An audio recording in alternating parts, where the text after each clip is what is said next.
అండి welcome to my channel. ఈ video వచ్చేసి ఏంటి అనుకున్నా, చింతపండు చట్నీ పచ్చికాయలతో చేసిన మస్తు ఉంటుంది టేస్ట్ మాత్రం. ఎప్పుడైనా ఫీవర్ గీట్ వచ్చినప్పుడు నోటికి ఏది రుచి కాకపోతే ఇట్లాంటి చట్నీ వేసుకొని తింటే మాత్రం సూపర్ ఉంటుంది. ఫస్ట్ అయితే ఉల్లిగడ్డ చాన్నే కోసి పెట్టుకోవాలి. ఉల్లిగడ్డ మాత్రం పచ్చికాయలు ఇటు తీసి పెట్టుకున్న మనం చింతపండు చట్నీ అనుకున్నాం కాబట్టి చింతపండు అయితే నానబెట్టి పెట్టిన. చూడండి, ఒక 10 మినిట్స్ నానబెడితే చాలు, అదే నానిపోతుంది చింతపండు.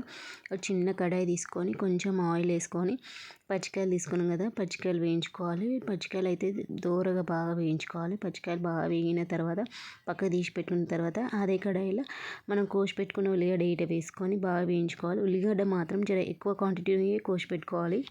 అది ఈట బాగా వేగిన తర్వాత కొంచెం అంటే పసుపు వేసి బాగా కలుపుకోవాలి. పసుపు వేసిన తర్వాత అది ఈట పక్కకెట్టుకొని మనం మిక్సీ జార్లో తీసుకొని కొంచెం ఫస్ట్ జీలకర్ర వేసుకోవాలి. జీలకర్ర వేసిన తర్వాత మనం వేయించుకున్న పచ్చికాయలు ఈట వేసుకొని కొంచెం సాల్ట్ వేసుకొని మనం నానబెట్టుకునే చింతపండు ఈట వేసుకొని మనం వేయించిన ఉల్లిగడ్డ ఈట వేసుకోవాలి. వేయించిన ఉల్లిగడ్డ మాత్రం మొత్తం వేసుకోవద్దు, కొంచెం వేసుకొని కొంచెం పక్కకు పెట్టుకోవాలి. నేను చూపించిన విధంగా చూడండి, మిక్సీ పట్టుకున్న ఎంత బాగుంది కదా. నిజంగానే రుచికి సరిపడా సాల్ట్ వేసుకొని మిక్సీ పట్టుకోవడం, లేకపోతే రోట్లో రుబ్బుకుంటే మాత్రం మస్తు టేస్ట్ ఉంటుంది. ఇంకా మనం తీసి పెట్టుకున్న ఉల్లిగడ్డ అది ఉంది కదా, అది తర్వాత చట్నీ మొత్తం అయిపోయినాక ఇట్లా పైనుంచి బాగా కలుపుకోవాలి. చూడండి, చూస్తుంటేనే టెంప్టింగ్.